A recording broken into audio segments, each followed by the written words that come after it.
Okay, so what I'm doing today is I'm working on an oil painting that I had from several years ago. There were always elements about it that I'm not thrilled with. For example, this spot right here. And then I had this green glass ball that just wasn't working.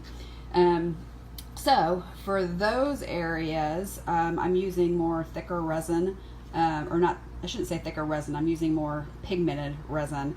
So it's almost opaque when I pour it on there. So you don't see the oil paint underneath. But for other areas, which I liked, for example, this right here, I just barely pigmented the resin. I will show you, for example, on here, let's see if you can see it.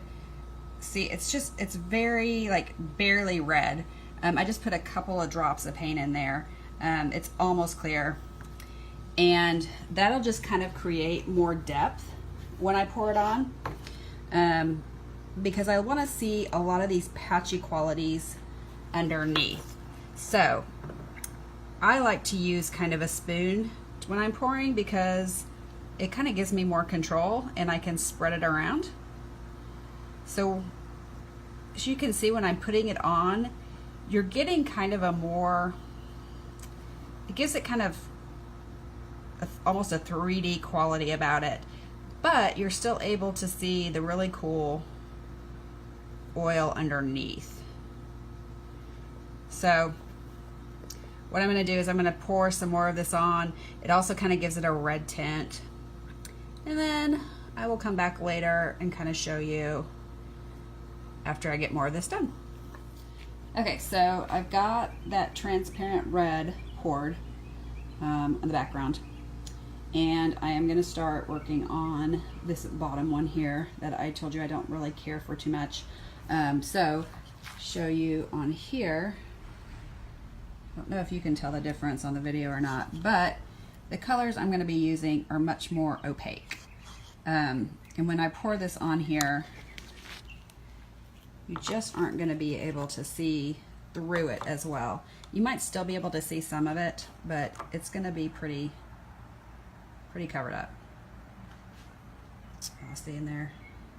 So see, there you go. Oh, you couldn't see because I'm not used to holding a video and doing this at the same time.